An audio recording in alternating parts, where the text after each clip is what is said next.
The work starts early for GSN volunteers. The Good Samaritan guys are so special because they'll just about do anything. They've done so much to help Prevail and all the lunch programs, and you know, they've picked up things at Janus and developmental. I mean, they just are always willing to reach out and help anybody in Hamilton County that needs our help.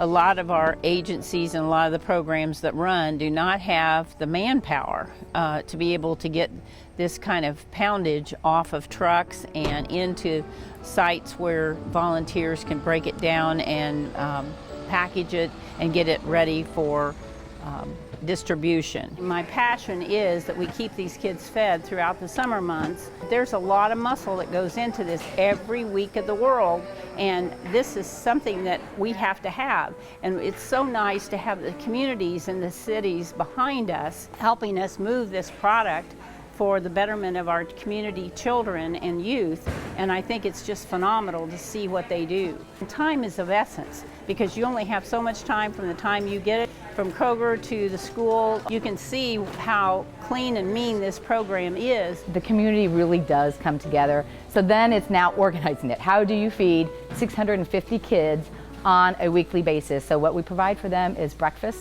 and lunch Monday through Friday. And so we have to, it comes out to be 63,000 meals over a 9-week period. We get lots of cans and things like that, which is wonderful. Good Samaritans is wonderful to work with.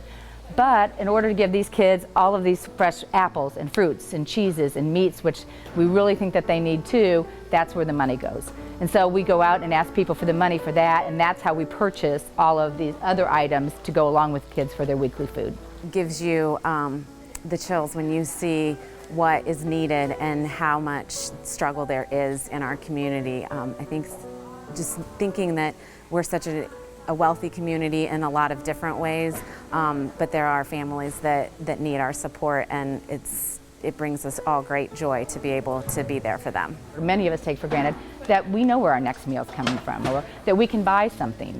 And I can't tell you how many families that come through here. And I mean, when you go out, it's very quietly that they just say, thank you, you don't know what this means to me.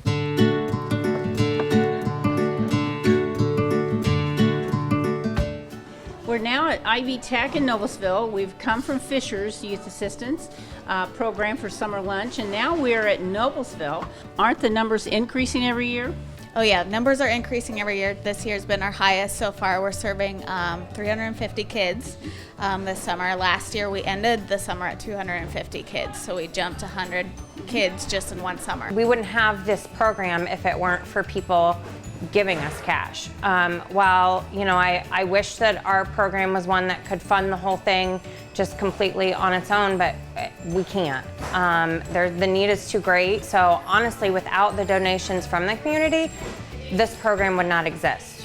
Also, a very special thanks to Gaylor. And they do all the manpower for us as far as lifting and whatnot, and getting it to where it needs to go. And then not only that, Gaylor themselves have been big financial backers.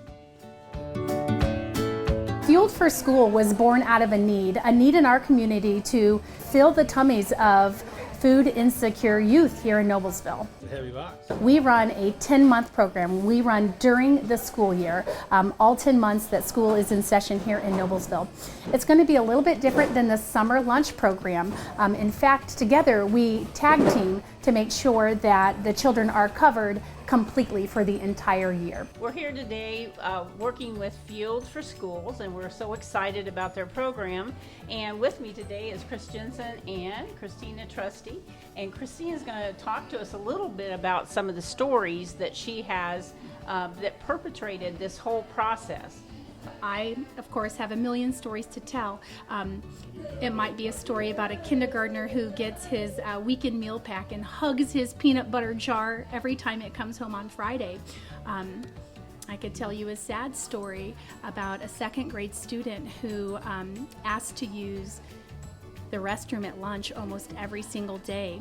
And when followed in by a staff member, it turns out that the child wasn't actually using the restroom.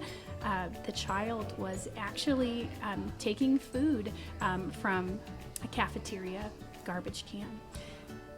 And then a heartwarming story about a second grade girl who heard that Fueled for School was having a food drive.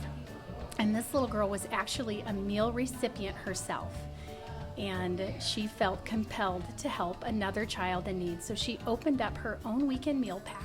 She laid out every single item, carefully picked up each item and assessed its worth, what it meant to her, and finally selected one granola bar. She took that granola bar and she gave it to her teacher, her second grade teacher, and she said, "Would you give this to a child in need?" Nancy, you hear these stories all the time. You live them every day. To hear stories like Christina was just telling, it's absolutely heartwarming. We're fortunate to live in a county, in a city that has a lot of great things going on. But we all know if we peel back the onion a little bit, we see that there are families that are in need. There is hunger here in our community. It's a wonderful program, and I think we need to get together and we need you to help us fund these programs. And I think you're doing a great job by highlighting such a great program, but it is an all hands on deck operation. We have a strong community. We are one Miller Nation in this community, but it's time that we all put our best foot forward and, like I said, donate our time or our talents or our treasures to move great organizations like Fueled for School forward.